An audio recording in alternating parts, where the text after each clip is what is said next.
Welcome back, everybody. It is Good Friday. We've reached the second day of the one Mass that we have in the Triduum. So today is a Good Friday service, as they call it. But I thought, today we'd look at something a little different. Years ago, way back when the world was young and I could think clearly, one of the big thinking points at the time was the 7 last words of Jesus. And that's sort of fallen out of the way a little bit and fallen down the things. We've been focusing so much on various different aspects of it. But I thought I'd take a look at this, and I remember it from a child. I remember my grandmother actually thinking quite a bit about it. So that was one of those items that just came to mind this morning. So, the 7 last words of Jesus was, "Father, forgive them, they know not what they do." And this, of course, Jesus really understanding completely the humanity, how we think, how we feel, our brokenness. He understands what human beings feel. So he's able to go to the Father, intercede for us, and say, "Father, forgive them. Yes, they are killing me. Yes, they are doing these evil things to me, but forgive them. Don't hold it against them, because what I'm doing is so important for all of humanity." Next of these 7 last words will be number 2. "Today thou shalt be with me in paradise." And I think that it's very interesting that all of a sudden we bring up the good thief, St. Dismas. It's interesting that my uncle actually goes to St. Dismas Church up in Waukegan. And it's the first time I've ever seen that name anywhere other than this particular story. And I think, again, Jesus, is understanding where humanity is at. They can deal with our brokenness, can deal with all the things that make us human, and accept it and make us better off of it. He's allowing Dismas, for all the sins he must have committed, to be up there on that crucifixion cross with Jesus. He understands him. So into paradise he goes, the first person we know that was sainted by Jesus himself. Now, "Woman, behold your son. Son, behold your mother." John is gifted Mary while Jesus is hanging there on the cross. John stands in for all of us. We talked yesterday about the priesthood and the sacrifice that they give for their people that they're responsible for. Well, John is one of the original apostles and a priest, and is able to give of himself. He's giving himself to Mary with all of us. We're there. And Mary, therefore, will take care of us as well. And we've seen numerous ideas throughout the years of Mary being able to take us. First Saturday, First Friday devotions, the Rosary, etc. Mary's able to intercede for us, bring our intentions straight to Jesus, which is a good way to go. So after that, we have the 4th, which, my God, why hast thou forsaken me?" Comes straight from Psalm 22. It's so important that we recognize Scripture is such a big part of our religious lives. Most people, unfortunately, don't read as much Scripture as they should.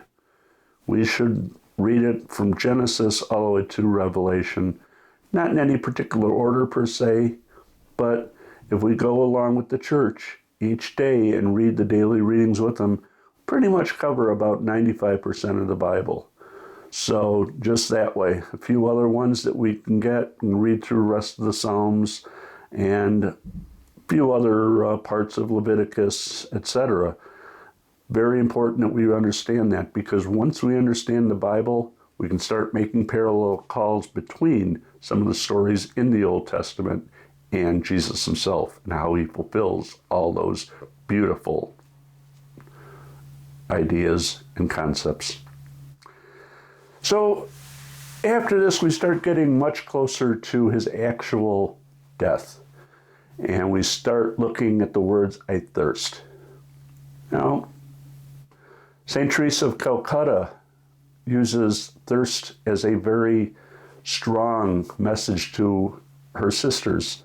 Thirsting for Jesus is such an important part of their community, and we should be as equally important to us, because thirsting for Jesus is, well, where it's at.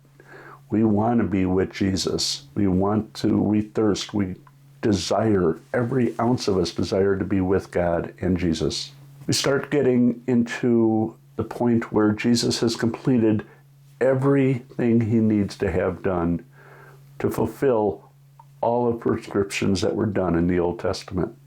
That is where we can say Jesus is the fulfillment of Scripture. And finally, Father, into thine hands I commend my spirit. These words bring me to my knees each and every year. They're so beautiful, so amazing that Jesus gave everything he had so that we could be free.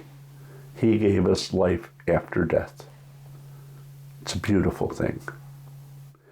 So it sort of gives us the 7 points that Jesus, the 7 last words of Jesus Christ when he's been here on this earth as he was alive. And, they're very good words to think about, contemplate on, think about as we go through the Good Friday liturgy. We're going to actually read through John's Passion narrative, and then we will go into, from there, an exaltation of the cross. So we'll have a cross in each church throughout the world, and we will reverence that cross, because that cross is such an important part of Christianity.